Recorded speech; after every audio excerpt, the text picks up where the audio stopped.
till I can't no more. I got the horses in the back. Horse stock is attached. Muhammad Haris Maulana atau Markus Haris Maulana. Itu siapa dong? Ini Markus kan? Itu Oki Rengga, salah orang woi. Muhammad Haris Maulana atau Markus Haris Maulana yang sering kita kenal dengan Markus Horizon. Tal. Gak usah pakai tal dong. Masa iya jadi Markus Horizontal? Lahir di Pangkalan Brandan 14 Maret 1981. Posisinya adalah penjaga gawang. Ia mengawali karir junior pada tahun 1998 hingga 2000-an di Diklat PPLP Sumatera Selatan. Disinilah Markus menyalurkan hobinya dan mengasah kemampuannya.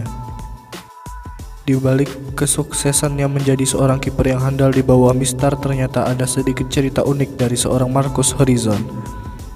Ternyata nih, awalnya kiper adalah posisi yang paling dihindari oleh Markus Horizon saat bermain sepak bola. Ia sering bermain sebagai striker atau back hingga akhirnya terpaksa ya guys. Jadi Markus Horizon itu terpaksa jadi kiper. Bahkan Markus bisa dibilang telat ikut SSB, yakni saat SMP. Singkat cerita nih, saat itu pelatih di SSB Brandan Putra tiba-tiba menunjuk Markus sebagai kiper cadangan. Mungkin karena postur tubuhnya yang tinggi ya guys. Nggak setinggi itu juga kali. Ini sangat terpaksa. Tapi jika ditolak, maka saya tidak bisa masuk tim untuk bermain di turnamen, kata Markus. Lalu, Markus mendapat kesempatan bermain beberapa kali, tapi SSB yang dibelanya saat itu kalah, karena pada saat itu memang belum pandai jadi kiper. Ternyata, keputusan dari pelatih SSB membawa berkah untuk Markus Horizon. Seiring dengan berjalannya waktu, Markus makin merasa mantap bahwa penjaga gawang adalah posisi idealnya. Bahkan untuk menambah pengetahuan tentang kiper, ia sering bergadang menonton siaran langsung pertandingan Liga Italia di TV. Maklumlah, dulu kan belum terlalu mengenal internet apalagi YouTube. Hari demi hari berlalu, Markus semakin yakin dan percaya diri. Dengan modal nekat, lalu dia ikut seleksi PPLP Sumatera Utara.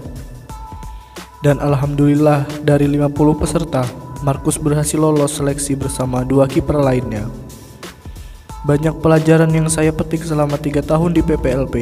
Saya terbiasa kerja keras meski jarang terpilih sebagai kiper utama, kata Markus. Setelah lulus, Markus Horizon menjalani karir di klub-klub kampung, mulai dari PSL Langkat, PSKB Binjai, PS Batam, hingga akhirnya mencoba seleksi di klub idolanya, yaitu PSMS Medan pada 2002. Sayangnya saat itu Markus belum dilirik PSMS.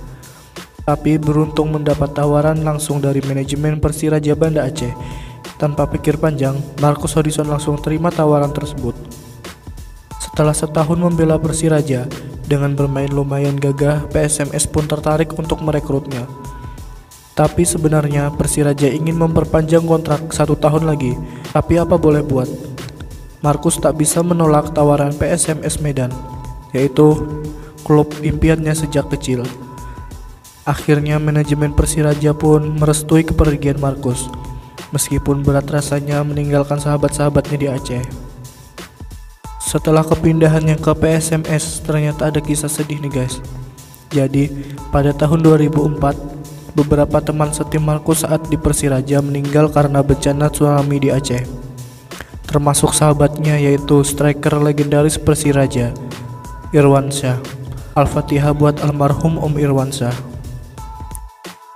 Setelah di PSMS, perjuangan Markus untuk menembus skuad utama tidaklah mudah. Dibutuhkan waktu sekitar 3 tahunan hingga akhirnya dipercaya total sebagai starter. Berkat penampilannya yang konsisten bersama PSMS Medan, membuka kesempatan kembali membela timnas Indonesia di Piala Asia 2007. Bersaing dengan 2 kiper ternama, yaitu Jendri Pitoy dan Ferry Rotinsulu. Menjalani debutnya sebagai starter di laga ketiga melawan Korea Selatan. Dan pada saat itu, Markus Horizon melakukan beberapa penyelamatan penting, tapi sayang Indonesia kalah 0-1 di akhir laga. Sejak saat itulah, Markus Horizon sering dipanggil timnas Indonesia. AFF 2010 menjadi momen yang tak terlupakan dalam karirnya bersama timnas Indonesia. Setelah cukup lama rehat dari dunia sepak bola, pada tahun 2017 Marcus sempat menjajal klub Timor Leste. Hari pun semakin berlalu, Marcus Horizon pun harus mulai membangun mimpi sebagai pelatih. Ia mengikuti kursus kepelatihan yang digelar PSSI. Setelah lulus CAFC, Marcus lanjut ambil kursus goalkeeper level 1 AFC. Tak membutuhkan waktu yang lama, Coach Marcus mendapatkan kepercayaan menjadi pelatih kiper Aceh United di Liga 2 2018. Pada tahun berikutnya, Coach Marcus mendapatkan tawaran langsung dari Bima Sakti untuk mendampinginya melatih tim nasional Indonesia U16. Saya senang bisa kembali lagi ke timnas Indonesia meski dengan tugas yang berbeda. Kali ini saya mendapat kesempatan untuk membagikan pengalaman saya kepada adik-adik, ujar Marcus. Mungkin segini dulu guys cerita kali ini, semoga selalu menginspirasi teman-teman semua. Terima kasih yang sudah menonton video ini, jangan lupa tinggalkan like, komen, dan pastinya subscribe. Sampai jumpa di video selanjutnya.